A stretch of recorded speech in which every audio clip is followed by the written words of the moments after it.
안녕하세요. 테린이 아빠입니다. 오늘은 이 주도주 찾는 방법 중에서 이 컨센서스를 활용하는 방법도 있다라고 이제 이야기를 해보고 싶어서 영상을 준비했고요.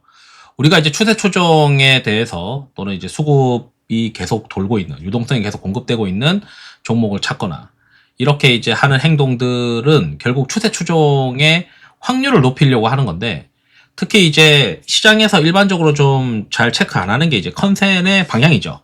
그래서 컨센의 방향이라는 것도 있고, 거기에 또 뭐가 있냐면 이제 우리가 뭐 상대 강도 이런 것들도 있고요. 그렇지만 이제 상대 강도나 RS는 좀 찾기가 쉬운데, 컨센의 방향은 이제 애널리스트들이 공급해주는 어떤 자료에서 정도만 확인할 수 있는데, 같이 한번 요것도 이제 주기적으로 뭐 한 2주나 3주마다 한 번씩은 좀 올려보는 게 좋지 않을까, 이런 생각이 들어서 영상을 준비했습니다. 여기에 있는 이제 이 데이터들은 다 회원분들한테 공유를 해드리고 있는데, 이 그래프를 지금 공유하는 게, 또 있으니까 이 안에서 또 데이터를 한번 확인해 보시면 좋을 것 같고요. 텔레그램에 이제 참여도 가능하고, 그거는 이제 라떼 이상만 가입하더라도 텔레그램에 참여 가능하게 열어놨습니다. 그리고 초대 주소는 회원 전용 게시물에서 확인 부탁드리고요. 영상이 도움되셨다면 구독, 좋아요, 알람 설정도 부탁드리겠습니다. 다만 유사 투자자문 법령 때문에 댓글 기능을 정지해 놓았음을 양해 부탁드립니다. 추세 추종을 하는데 이게 추세가 살아있는 건지 아닌 건지, 그리고 지속될 수 있는지 없는지, 이거를 이제 우리가 보기 위해서는 여러 가지를 보죠. 그래서 그 여러 가지를 보는 것들의 대표적인 것들과 이제 컨센도 같이 한번 보도록 하겠습니다. 그러니까 대표적으로 보는 것들이 뭐냐면, 이제 RS 같은 걸 보죠. 저 같은 경우는 이제 60일, 120일, 250일 평균을 잡고, 지금 현재 70 이상인 것들은 포트폴리오에 구축해야 된다.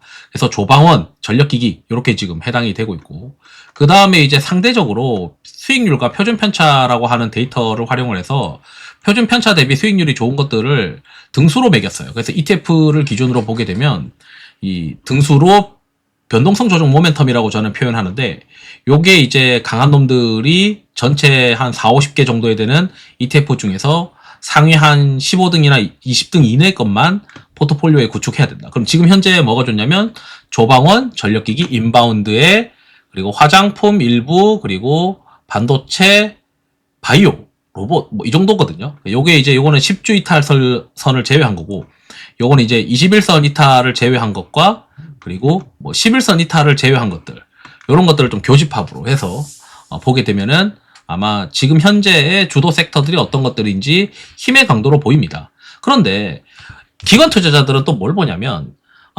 애널리스트들이 추정하고 있는 이익이 점점 높아지고 있느냐, 이걸 선호하거든요.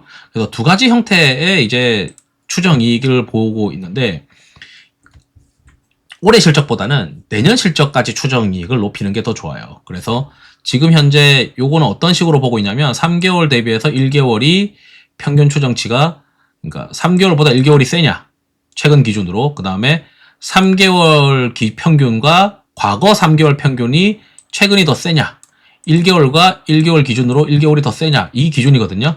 그래서 이제 보게 되면은 여기서 이제 우리가 조금 전에 상대 강도의 조방원, 전력기기에 반도체, 바이오, 로봇 요렇게 정도만 보였잖아요. 그럼 여기서도 이제 그 뭐 소비재 쪽에서는 뭐 엔터들도 있을 건데, 여기에서 가장 많이 분포되고 있는 어떤 종목군들이 눈에 보일 거 아니에요.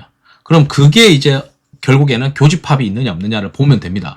특히 뭐 소비재 쪽에서는 파마리서치가 눈에 보이고, 조방원에서 이제 현대중공업이 있죠. 그다음 방산에서는 하나에어로스페이스, 그다음에 소비재 쪽에서 엔터는 JYP 엔터, 여기 밑에 YG 엔터 있고, 조선에 이제 한국조선해양, 그다음에 하나오션 또 있고요. 그다음에 내려가서 보게 되면 인바운드에서 파라다이스, 그다음 전력기기에서 이제 산일전기, 그리고 요 밑에 이제 LS, 요것도 이제 전력기기로 볼 수 있겠죠. 이렇게 이제 포지셔닝이 되어 있고, 현대미포도 조선이고요. 일진전기도 전력기기고요. BHI는 이제 LNG인데 요것도 최근에 시장에서 보고 있는 주도주 섹터이고, 그 다음에 화장품에서는 대표적인 게 이제 국내에서도 이제 APR이 추정이익이 올라갑니다.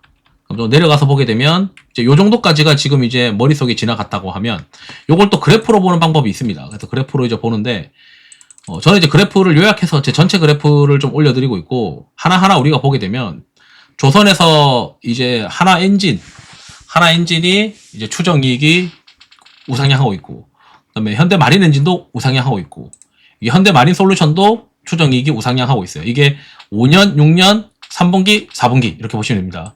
삼성중공업도 추정이익이 우상향하고 있고 현대중공업도 추정이익이 우상향하고 있고 한국조선해양 좀 키울게요. 한국조선해양도 마찬가지고 그 다음에 현대미포도 마찬가지고요. 그 다음에 하나오션도 마찬가지로 추정이익이 올라가고 있고요. 그러다 보니까 조선은 엔진이랑 이렇게 해서 다 추정이익이 올라가고 있어요. 그리고 지난주 금요일날 올려드렸던 액티브 ETF의 포트폴리오에서도 보게 되면 엔진이랑 이 추정이익이 올라가는 조선들을 많이 들고 있는 이 액티브 ETF 조선 ETF의 동향 포트폴리오도 확인할 수 있습니다. 그 다음에 LNG 쪽으로 보게 되면 BHI랑 S&T 에너지도 추정이익이 우상향하고 있어요. 그러면 이제 소비재 쪽으로 또 들어가 보죠. 소비재 쪽에 아까 좀 전에 봤던 APR이 있고 Y젠터도 있고 그 다음에 뭐 롯데관광개발 이런 것들도 우상향하고 있는 것 같고 그다음 파마리서치 우상향하고 있고요. 최근에 2분기 실적이 좋았었던 현대인프라코어도 추정이익이 우상향하고 있습니다. 방산에서는 현대로템, 그 다음에 하나에어로스페이스, 그 다음에 한국항공우주도 이제 조금씩 우상향하고 있고요. 산일전기, 일진전기, 효성중공업, 그리고 두산은 이제 두산전자 이렇게 해가지고 반도체 쪽으로 보고 있죠. 그러니까 요렇게가 지금 뚜렷하게 우상향하고 있고 나머지들도 좀 체크를 해보면서 우리가 이제 볼 수 있는 방법이 이렇게 그래프로 우상향하는 것들 그리고 여기 보면 3개월 대비 1개월 그리고 1개월끼리의 비교, 3개월끼리의 비교를 통해 세 가지 형태의 비교를 통해 우상향하고 있는 것들 그 다음에 실제로 시세가 세냐 상대 강도나 이런 걸로 보기도 하고 장 마감하고 나서 상위 이제 50등에 해당하는 수급들이 계속 반복적이냐 그 세 가지를 체크해 보는 거죠. 유동성이 계속 도느냐 그 다음에 상대 강도가 세냐 변동성 조정 모멘텀이 세냐 이런 이제 시세에 관련된 것들 그리고 마지막으로 컨센이 우상향하고 있느냐 요걸 이제 교집합들이 포트폴리오의 핵심으로 자리 잡고 있으면 이쪽이 이제 추세 추종으로서 확률을 높이는 방법이 된다. 이렇게 이제 말씀드리면서 영상을 마치도록 하겠습니다. 투자에 도움 되시길 바랍니다. 감사합니다.